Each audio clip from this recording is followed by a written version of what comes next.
The story begins at the Hubert National Bank. A group of thieves, posing as Special Forces commandos, target this bank for their first heist. Their leader walks straight to the bank manager and, without hesitation, shoots him in the chest, leaving everyone inside shocked and terrified. The thieves then quickly overpower the security guards and throw a Bluetooth speaker into the middle of the hall. A stern voice echoes from the speaker, ordering everyone to lie down and place their hands on the ground. Frightened, the customers immediately obey, while the bank employees panic and open the safe. The entire heist is completed in just 2 minutes, and the thieves escape with $3 million.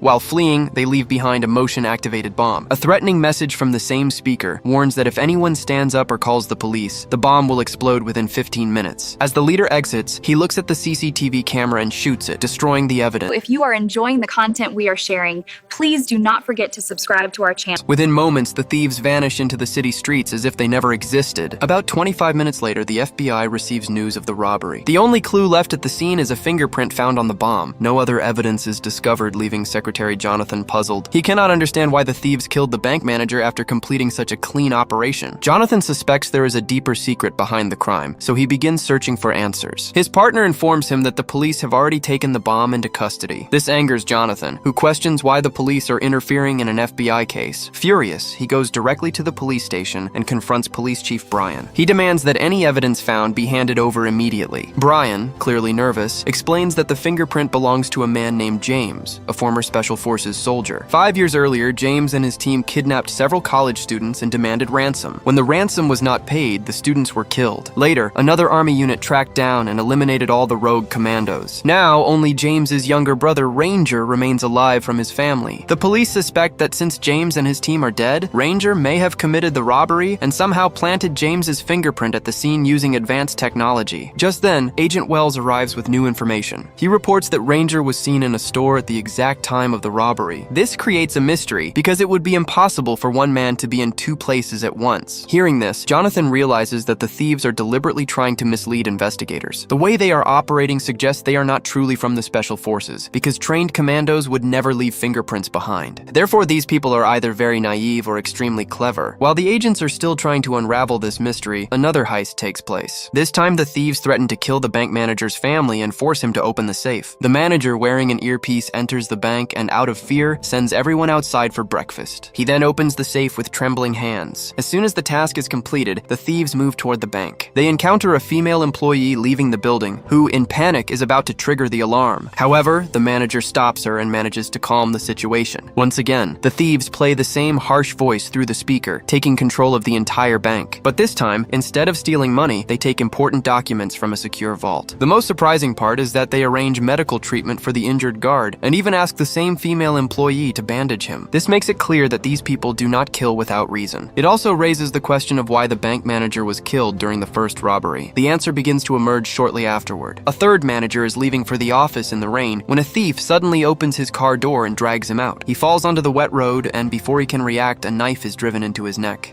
Meanwhile, bank owner Jeffrey learns that 2 of his branches have been robbed. He appears far more concerned about the missing documents, which contain a major secret, than about the stolen money. After 2 consecutive robberies, Secretary Jonathan becomes even more worried because the thieves have left behind no clues other than that single fingerprint. What troubles him most is the contradiction in their behavior. In one bank, they killed the manager, while in another, they saved the life of an injured guard. Seeing this pattern, Jonathan begins to suspect that there is a hidden motive behind these crimes, and that the thieves are working toward a specific goal. Still confused, he interrogates the surviving bank manager, not expecting to gain any useful information. However, the manager unintentionally provides a crucial clue. Jonathan asks whether the bank's owner, Jeffrey, visits the branch often. The manager explains that Jeffrey is an extremely wealthy man who owns nearly 3,000 bank branches across the country. He rarely visits small branches and only goes to his largest locations once or twice a year. But recently, something unusual has been happening. Jeffrey has been visiting this small branch every day, sometimes even at closing time, and personally checking the safe. Hearing this, Jonathan realizes that something is clearly wrong. Meanwhile, a colleague brings him even more shocking news. By tracking the serial numbers of the stolen cash, investigators discover that the entire $3 million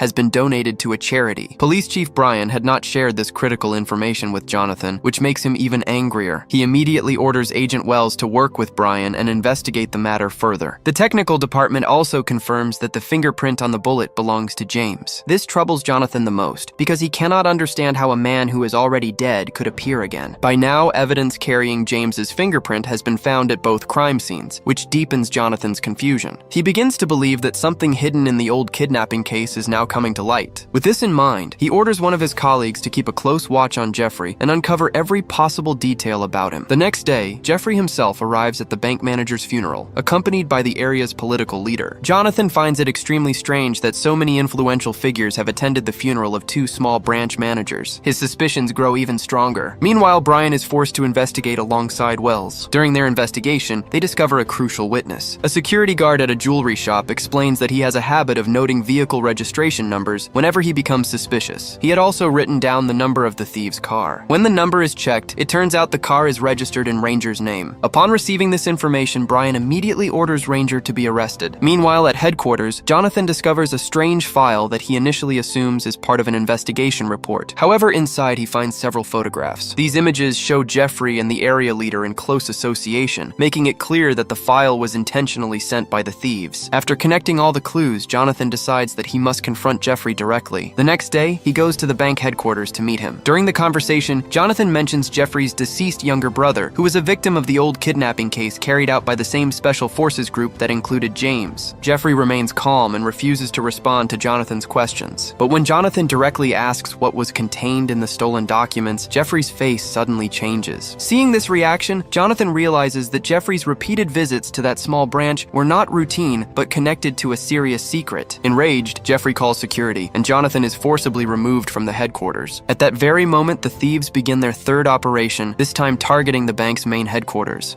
They move with precision and coordination, each member carrying out a clearly defined role. They cross the main lobby, where security is tight and the area is crowded with customers. Despite this, the thieves proceed smoothly and attempt to enter the main section using cables. At the same time, Jeffrey's guards are escorting Jonathan outside. Jonathan suddenly notices the thieves and shouts for everyone to lie down, causing panic inside the bank. The thieves seize the moment and grab a security guard, and Jeffrey himself appears at the scene. The FBI opens fire, a bullet accidentally strikes the security guard, and Jonathan's gunfire hits one of the thieves, who falls to the ground as if dead. However, the man suddenly gets back up and launches another attack. Seeing the situation worsen, Jonathan first takes Jeffrey to safety, and then confronts the thieves again. But this time, the thieves overpower him, and along with the injured security guard, Jonathan barely manages to escape with his life. The thieves complete their task. After a long confrontation, Jeffrey is left with only one bodyguard, who is on the verge of collapsing from exhaustion. The most surprising part is that the thief standing in front does not attack the bodyguard.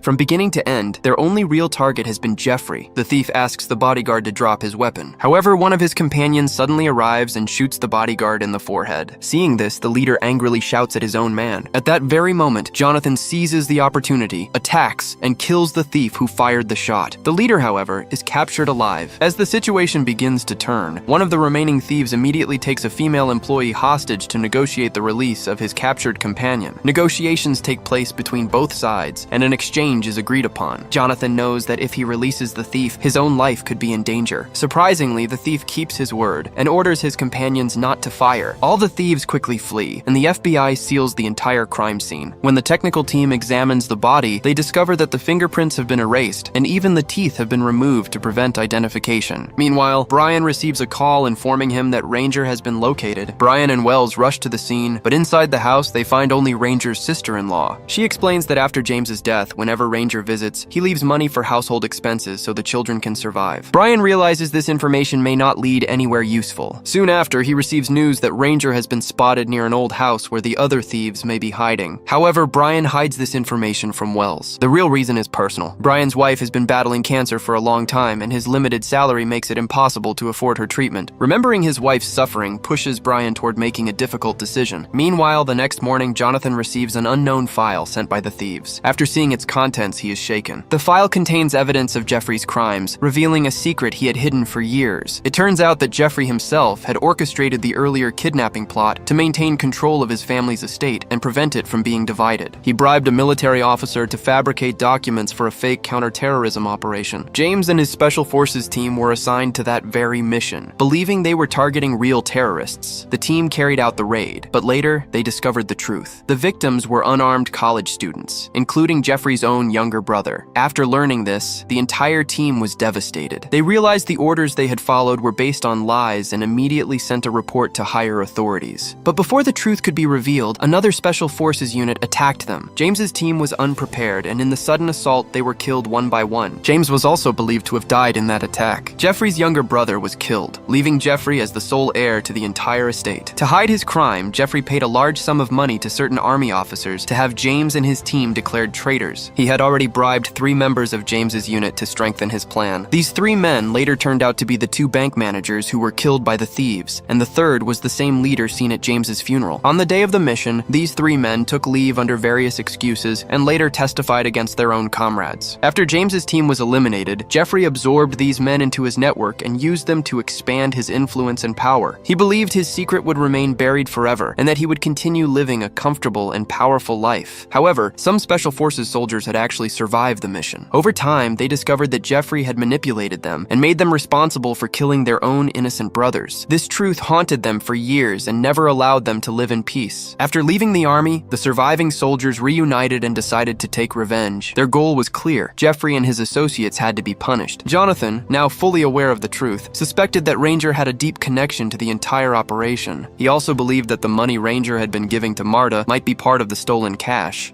Meanwhile, Brian had also been secretly tracking Ranger and confirmed that the money was hidden in the same old house. Brian and one of his officers decided to retrieve all the money from there before dawn. As the investigation continued, the media became active. Major television channels began exposing the truth and revealing the scale of the injustice committed against James and his team. Upon hearing this news, Jeffrey realized that his downfall had begun. Panicked, he quickly packed his belongings and started preparing to flee. Jonathan also sensed Jeffrey's intentions and instructed his partner, Wells, to immediately check whether any flights had been booked in Jeffrey's name to prevent his escape. Meanwhile, Jonathan himself arrived at the bar where James's girlfriend once worked, suspecting that James might still be alive. At the same time, Brian went to meet his teammates before dawn. At the last moment, he changed his mind and tried to stop the plan, but his companions, blinded by greed for money, refused to listen to him. Meanwhile, Jonathan found James inside that very bar. Seeing James alive confirmed all of his suspicions. He immediately took James to FBI headquarters and began questioning him. Piecing together all the clues, Jonathan begins to suspect that James may have become the leader of the thieves to seek revenge. But James flatly denies this, insisting that he is not behind any of the crimes. Meanwhile, Brian confronts his 2 companions and separates them. However, both men, still intent on stealing the money, head to the old house. Upon arriving, their hopes are dashed when they find nothing where they expected millions of rupees to be hidden. Suddenly, police sirens blare, escalating the situation. One of the men attempts to shoot at the police, but he is immediately shot dead. The other, terrified, surrenders with his hands up and is also arrested. At the same time, Jonathan at the FBI receives news that Brian's men have been captured. Brian arrives at the scene, and Jonathan asks how he knew the location of the money. Brian explains that he received the information from an informant and that Wells was aware of everything. Hearing this, Jonathan falls silent and immediately checks Wells' file. The file reveals that Wells was part of the same Special Forces unit manipulated by Jeffrey. After the mission, Wells abruptly left the army and joined the FBI. He had known everything from the beginning and had been abusing his power, constantly providing clues to the thieves so they could take revenge on Jeffrey. Now it becomes clear that Wells is the real mastermind. Jonathan orders that Wells be captured without delay. Police vehicles quickly move to apprehend him. At that very moment, Stockwell learns of Jeffrey's location, but by the time they arrive, it is too late. Jeffrey has fled in a helicopter, leaving the thieves' revenge plan unfulfilled. Seeing this, Wells loses his temper and begins firing continuously at the helicopter. Stockwell tries to stop him, calling him crazy. Just then, all of Wells' accomplices arrive, armed. Seeing this, Stockwell realizes that Wells is the mastermind behind everything, and that he will not back down under any circumstances. Stockwell fights with all his strength, knocking down several thieves and throwing Wells to the ground. Meanwhile, one of the thieves attacks Stockwell from behind, striking him on the head with the butt of a rifle and knocking him unconscious. Shortly after, police cars arrive with sirens blaring. Jonathan rushes to the rooftop, but it is too late. Only a wounded Stockwell lies on the rooftop, while Wells has fled with his companions. Then Brian remembers seeing a map in Wells' car with a marked location. Using that memory, he tracks the place where Wells was moving the money. Upon seeing Brian, Wells tells him to leave quietly. When Brian refuses, Wells opens fire.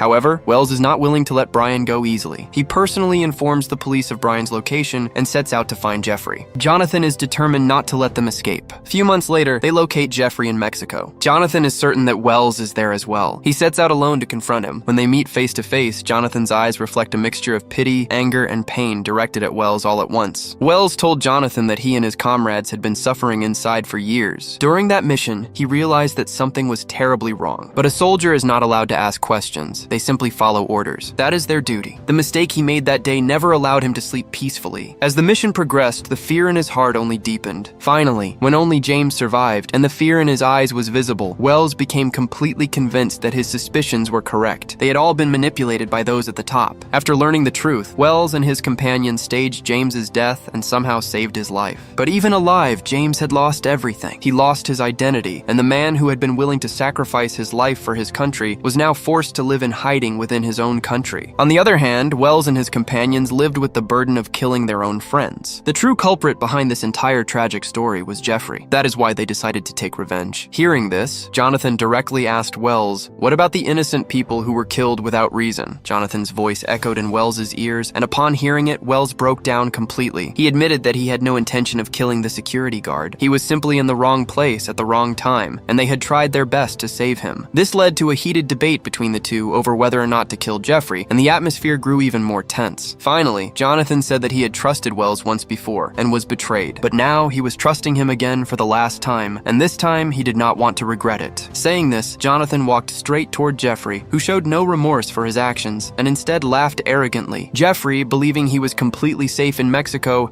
threatened Jonathan, saying that if he were harmed, it would be Jonathan's fault. These words have no effect on Jonathan. Suddenly, Jonathan attacks and stabs Jeffrey in the stomach. Seeing this, the people nearby flee in fear. Jeffrey's bodyguard, seeing his boss wounded, draws his gun, but Wells notices him first and shoots him. Jonathan then points his gun at Wells, and the two stand facing each other in silence. For a moment, neither of them moves, but Wells slowly lowers his gun and turns his back, beginning to walk away. He leaves his fate in Jonathan's hands, as if the burden he had carried for years has finally been lifted. Seeing him walk away, Jonathan also lowers his gun. With this, the story comes to an end. If you enjoyed this movie explanation, make sure to subscribe to the channel and like this video. Let me know your thoughts in the comments, and I will see you in the next video.